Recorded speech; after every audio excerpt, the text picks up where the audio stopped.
Salut, bienvenue dans cette expression internétique de plus. On approche les 200 maintenant, qu'on peut mettre dans l'autre sens pour faire éthique interne. Donc c'est toujours une émission de Que vivent nos relations TV que je vais associer à mon site être-humain.net. Et je vais faire aujourd'hui la suite de la vidéo précédente sur le mythe du troc, sur cette conscience que j'ai invité à poser sur l'outil monnaie, et pas seulement notre usage à nous de la monnaie, mais d'être plus humble et à la fois plus consciencieux, de se rendre compte que la monnaie c'est bien plus que l'usage du salarié, c'est bien davantage que ça. Donc on ne peut pas raisonner avec la monnaie tant qu'on n'a pas regardé ce que c'est aussi du point de vue du créateur de la monnaie et du point de vue même psychologique que j'ai amené à regarder l'autre fois.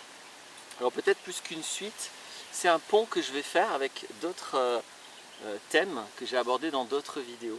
Et je vais faire un lien entre cette vidéo précédente sur laquelle je vais parvenir, le mythe du troc. Donc je pense que c'est important d'aller la voir si vous ne l'avez pas vue avant celle-ci. Et le lien avec d'autres vidéos que vous pourrez du coup aller voir, ou que vous pouvez voir avant si vous voulez. Donc premier lien, j'avais fait une vidéo sur l'origine de la source, en gros de nos problèmes. La cause de la cause de la cause, l'origine de la cause des causes, je ne sais plus exactement comment j'ai appelé ça, mais si vous tapez Laurent Martinez, origine, ou propriété, puisque en fait c'était sur la notion de propriété, vous allez pouvoir, je pense, retrouver cette vidéo. Sinon, mettez un commentaire que je vais vous mettre le lien direct. Parce qu'évidemment, le fondement psychologique de l'outil monnaie, c'est la notion de propriété.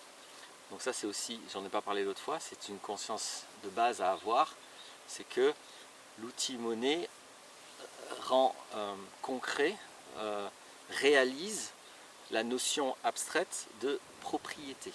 C'est une notion, c'est une vue de l'esprit la propriété, et je considère même que la propriété est un diabole, c'est-à-dire c'est une notion qui nous coupe du réel, qui nous empêche de nous relier au réel tel qu'il est. J'ai fait une vidéo sur les diaboles et les symboles, ça aussi vous pouvez aller voir. Donc je voulais faire ce lien parce que voilà aussi, en amont de l'outil monnaie, l'énorme problème de mon point de vue, de cette notion-là et de tout le système que ça construit derrière. Et je vais expliquer pourquoi. Pourquoi est-ce que je prétends, pourquoi j'ose dire que la notion de propriété est un diabole. Ce diabole, ça veut dire dia, sépare, et c'est un symbole qui, enfin c'est une image, un concept, une notion qui sépare du réel, dia qui coupe. Alors que le symbole relie au réel, relie à ce dont on veut parler. Ce qui m'est évident pour moi, le réel, c'est que nous appartenons à la nature. C'est absolument irrémédiable, et à chaque fois qu'un humain a la prétention de renverser les choses en disant non, la nature nous appartient, ça c'est mon terrain. Bon, la moindre petite tornade ou inondation ou tsunami ou tremblement de terre va vous expliquer que votre propriété, c'est pas vous qui décidez ce que vous en faites vraiment, ou un petit volcan. Et puis de toute façon, une fois que vous êtes mort, vous embarquez pas votre propriété avec vous. Donc c'est là où on commence à délirer, c'est-à-dire à utiliser notre mental. C'est ce qui est génial avec le mental, c'est qu'on peut partir dans l'imaginaire, mais des fois on peut partir dans un imaginaire délirant. Par exemple, je peux imaginer beaucoup de choses par rapport à cette pierre. Je peux imaginer d'en faire un jouet, je peux imaginer d'en faire une arme, je peux imaginer de construire avec. Tout ça, ça fonctionne. Mais si je dis, tiens, je vais imaginer, on va voir le pouvoir de la pensée, hein. On va faire une démonstration, il paraît que la pensée est créative. Donc je pense, je veux, j'adore, et c'est vrai que j'adorais ça. Si ça marche là, ça va être génial. Donc j'adorerais que cette pierre lévite. C'est ce que je veux, c'est ce que je désire. Ma pensée veut que cette pierre lévite. Donc on va voir, je vais la lâcher, elle va rester dans l'air, puisque c'est ce que je pense, et puisque la pensée est créatrice. Voyons voir. Ah, zut, ça marche pas.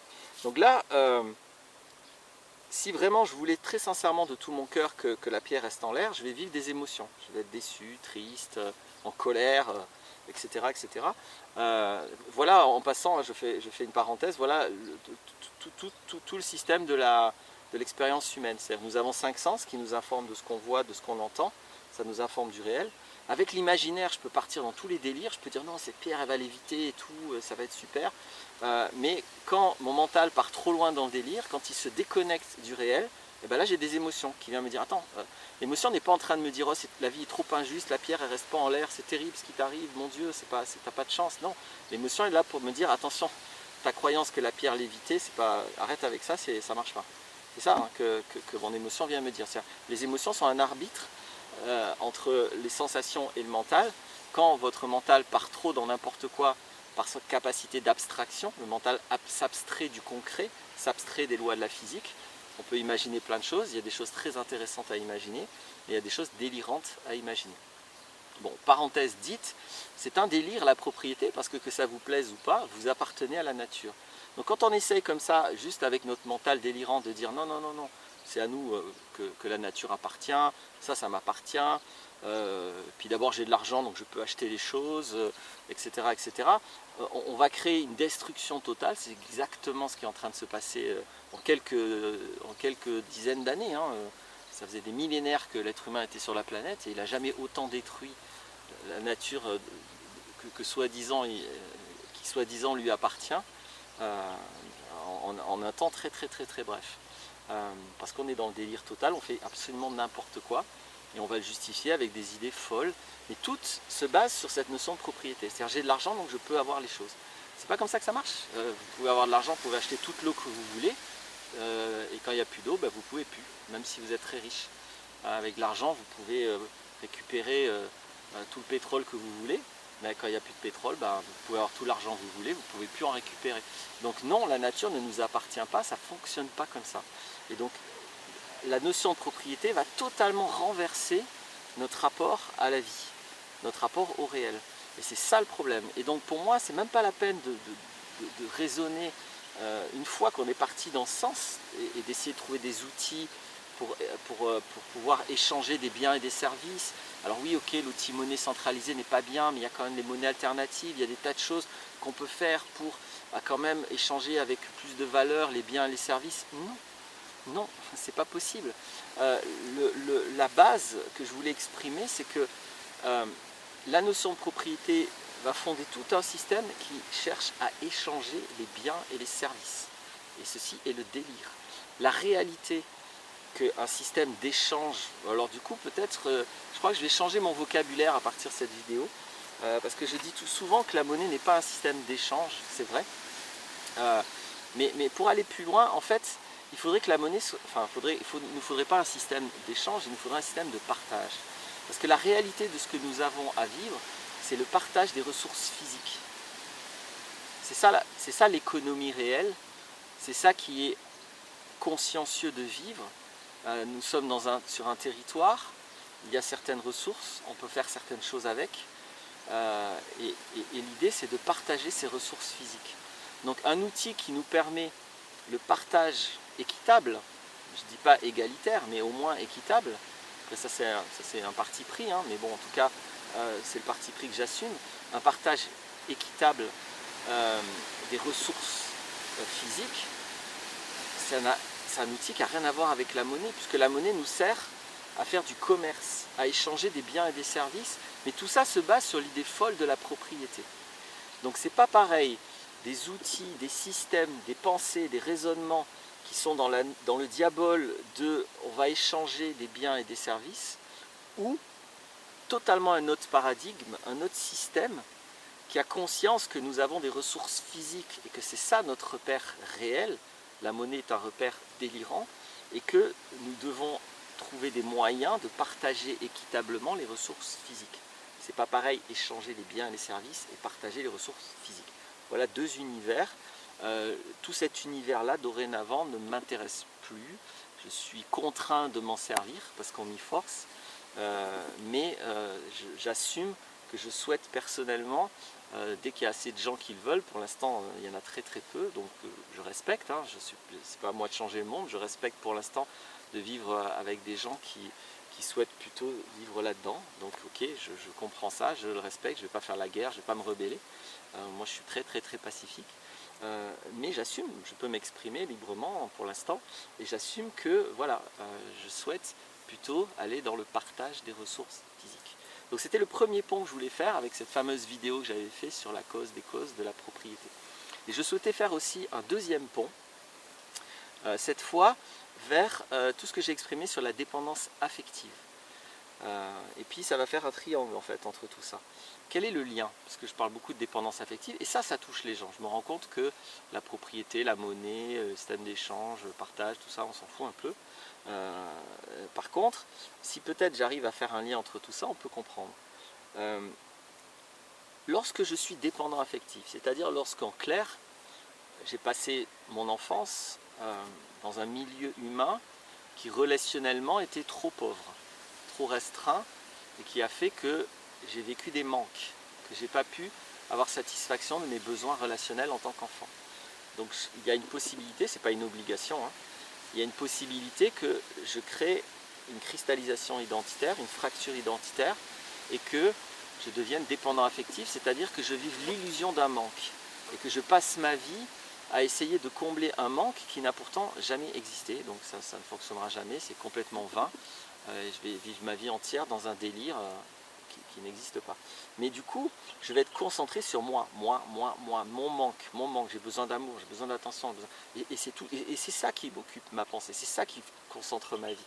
Ça peut aller très très loin, l'énergie que dépense un dépendant affectif uniquement pour ça. Et sans se rendre compte qu'il passe totalement à côté de sa vie, totalement. Mais en attendant, ce que je voulais dire par rapport à la question des ressources, c'est que si je suis comme ça concentré sur mes besoins comme un gamin, évidemment que je développe aucune compétence, aucune conscience, aucune attention à comment je consomme mes ressources. Les ressources physiques, c'est... Encore une fois, moi j'ai du fric, j'achète en fonction du fric que j'ai. Si j'ai pas de fric, je suis pas content. Si j'ai du fric, je suis content. Et ça me va très bien. Le problème, c'est que du coup, je vais consommer les ressources physiques comme un malade mental. Et quand je ne suis pas tout seul à faire ça, mais qu'on est des millions à faire ça, ben rapidement, je vis sur un territoire qui n'a plus assez de ressources physiques pour la population qui vit dessus. Donc je vais être obligé d'utiliser un système qui va piller les ressources dans les autres territoires pour m'occuper de moi, mes dépendances affectives, etc. etc. C'est un fait que toutes les cultures qui ont un environnement, je crois que j'ai déjà exprimé dans une des vidéos de dépendance affective, qui ont un environnement humain trop pauvre, en Afrique il y a un dicton qui dit il faut un village entier pour s'occuper d'un enfant. Voilà. Je pense que c'est très sage et que un enfant a effectivement beaucoup de besoins et ça a énormément de conséquences quand on ne prend pas ceci au sérieux. Donc voilà le lien avec tout ça, c'est-à-dire que la dépendance affective a un lien direct avec les consommations de ressources que je fais et avec le non-intérêt que j'ai pour tout ça, parce que je suis concentré sur mes besoins, moi. Et pendant ce temps-là, non seulement je ne vois pas le problème, mais je ne risque pas d'envisager la moindre solution. Je suis très loin du fait qu'il y a un problème avec ma consommation de ressources, alors que si je suis attentif à ça, si je me rends compte qu'on consomme comme des abrutis, et que même le plus grand écologiste et le plus grand vegan occidental consomme toujours comme un abruti. Hein. C'est juste repeindre les murs de la prison et il n'y a pas tellement de différence. C'est le mode de vie et encore une fois c'est la notion de propriété qui rend les choses folles. Mais si je me rends compte de ça, c'est là où je vais peut-être me dire mais c'est quoi ce délire là de la propriété?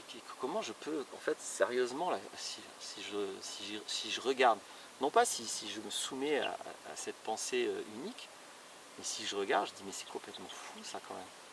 Que parce que je veux un truc, je pense que il suffit d'avoir une monnaie, que je ne comprends même pas d'où ça vient, qui décide, tout ça, je m'en occupe pas. J'ai un billet, je le donne et j'ai des trucs, ouais, c'est trop cool. Mais les conséquences de ça, c'est que en fait, j'en sais rien ce que j'ai acheté là. Qu'est-ce que ça a vraiment coûté? Qu'est-ce que ça a consommé comme ressources? Qu'est-ce que ça a consommé comme énergie humaine? Peut-être même que je m'en fous si ça a nécessité de tuer des gens ou d'installer des dictateurs pour pouvoir avoir les ressources pour faire ce truc. Tout ça, je m'en fous. Et puis, bah, c'est pas un point de vue moral, moi. C'est juste que quand je me fous de ma consommation, ça a des conséquences. Et puis quand on se comporte comme un virus, bon, ben, on va détruire notre hôte. Et là, notre hôte, c'est la planète. Je ne pense pas qu'on va la détruire, hein. On va détruire notre environnement nécessaire si on continue comme ça. La planète, elle survivra sans problème. Donc voilà les deux liens que je voulais faire entre la vidéo sur le mythe du troc, entre ma vidéo sur la notion de propriété, le diabole de la propriété, et toutes les vidéos, j'en ai fait toute une série sur la dépendance affective. J'espère que ça participera à intéresser davantage de monde au mode de vie que nous mettons en place. Pour moi, c'est ça qui est consciencieux, c'est ça qui est du vrai recul pour regarder effectivement ce que nous faisons. Et donc j'en parle simplement. Voilà. Après, chacun fait ce qu'il en veut. Moi, je respecte profondément. Dans tous les cas, le réel est plus fort que toi. Voilà. Ce n'est pas nos pensées qui décideront notre futur. Je vous remercie. À bientôt. Au revoir.